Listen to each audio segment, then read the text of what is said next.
7 juin, Psaume chapitre 7, chapitre 8, chapitre 9. Complainte de David. Chantez à l'Éternel au sujet de Cush, Benjamite. Éternel mon Dieu, je cherche en toi mon refuge. Sauve-moi de tous mes persécuteurs et délivre-moi, afin qu'ils ne me déchirent pas comme un lion qui dévore sans que personne vienne au secours. Éternel mon Dieu, si j'ai fait cela, s'il y a de l'iniquité dans mes mains, si j'ai rendu le mal à celui qui était paisible envers moi, si j'ai dépouillé celui qui m'opprimait sans cause, que l'ennemi me poursuive et m'atteigne, qu'il foule à terre ma vie et qu'il couche ma gloire dans la poussière. Lève-toi, ô Éternel, dans ta colère, lève-toi contre la fureur de mes adversaires. Réveille-toi pour me secourir, ordonne un jugement. Que l'assemblée des peuples t'environne, monte au-dessus d'elle vers les lieux élevés. L'Éternel juge les peuples. Rends-moi justice, ô Éternel, selon mon droit et selon mon innocence. Mets un terme à la malice des méchants et affermis le juste, toi qui sondes les cœurs et les reins, Dieu juste. Mon bouclier est un Dieu qui sauve ceux dont le cœur est droit. Dieu est un juste juge, Dieu s'irrite en tout temps. Si le méchant ne se convertit pas, il aiguise son glaive, il bande son arc et il vise. Il dirige sur lui des traits meurtriers, il rend ses flèches brûlantes. Voici le méchant prépare le mal, il conçoit l'iniquité, il enfante le néant. Il ouvre une fosse, il la creuse et il tombe dans la fosse qu'il a faite. Son iniquité retombe sur sa tête et sa violence redescend sur son front. Je louerai l'Éternel à cause de sa justice, je chanterai le nom de l'Éternel du Très-Haut. Chapitre 8. Au chef des chantres, sur la guitite, psaume de David. Éternel notre Seigneur, que ton nom est magnifique sur toute la terre, ta majesté s'élève au-dessus des cieux.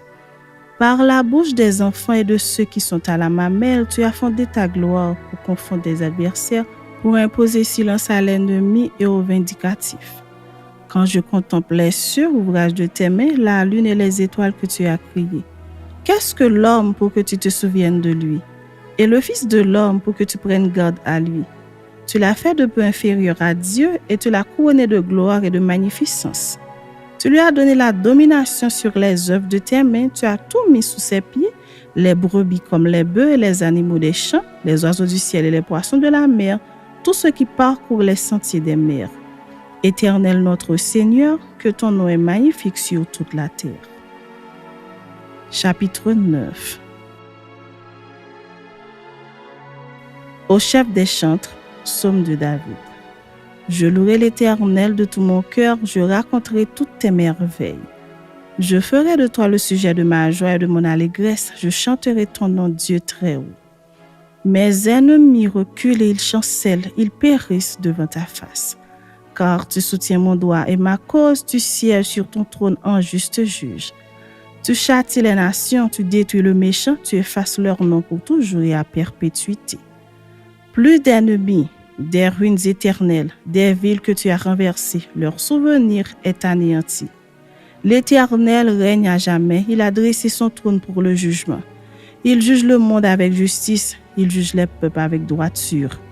L'Éternel est un refuge pour l'opprimé, un refuge au temps de la détresse. Ceux qui connaissent ton nom se confient en toi, car tu n'abandonnes pas ceux qui te cherchent, ô Éternel. Chantez à l'Éternel qui réside en Sion, publiez parmi les peuples ses refaits.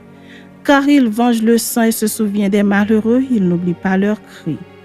Aie pitié de moi, Éternel, vois la misère où me réduisent mes ennemis, enlève-moi des portes de la mort, afin que je publie toutes tes louanges dans les portes de la fille de Sion et que je me réjouisse de ton salut. Les nations tombent dans la fosse qu'elles ont faite, leurs pieds se prennent au filet qu'elles ont caché. L'Éternel se montre, il fait justice, il enlace le méchant dans l'œuvre de ses mains. Les méchants se tournent vers le séjour des morts, toutes les nations qui oublient Dieu. Car le malheureux n'est point oublié à jamais, l'espérance des misérables ne périt pas à toujours. Lève-toi, ô Éternel, que l'homme ne triomphe pas, que les nations soient jugées devant ta face. Frappe-les d'épouvante, ô Éternel, que les peuples sachent qu'ils sont des hommes.